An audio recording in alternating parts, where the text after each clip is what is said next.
The killer, like many assassins, came in the night. The distant, echoing boom of gunfire and the lazy but deadly arc of machine guns' tracer sounds seeking out their target across the windswept countryside would help hide his presence. And tonight would be one of his easiest assignments. His victim was a 15-year-old boy. He checked his watch. His timing was good. He was in position. First choice, make it look like an accident, a broken neck. Second choice, a shot to the head, and dispose of the body. It made no difference to him. The wind had veered from the east to the north. There was a colder bite to it, and he thought of the soldiers lying out there on the waterlogged ground.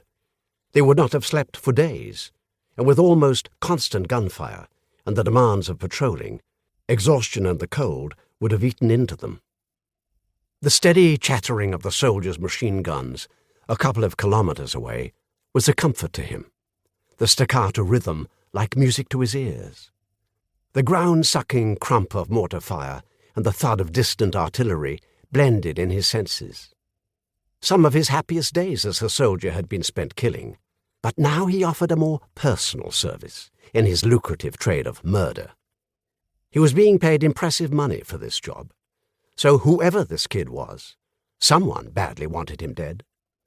He checked his watch again, and then eased a 9mm semi-automatic pistol from his waistband. Better to have it ready.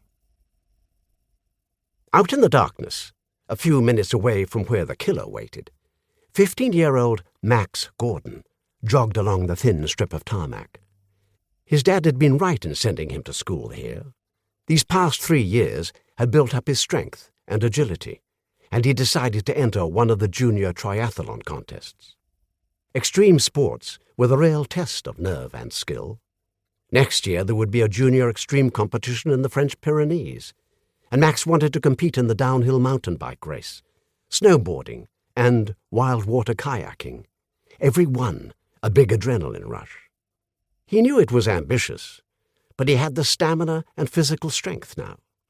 These extra late-night training runs were paying off.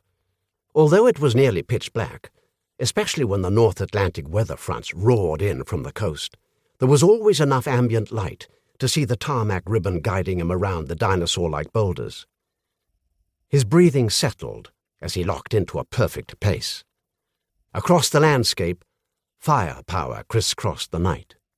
Explosions were much further away, and parachute flares jigged ineffectively in the sky as the buffeting wind swept them away.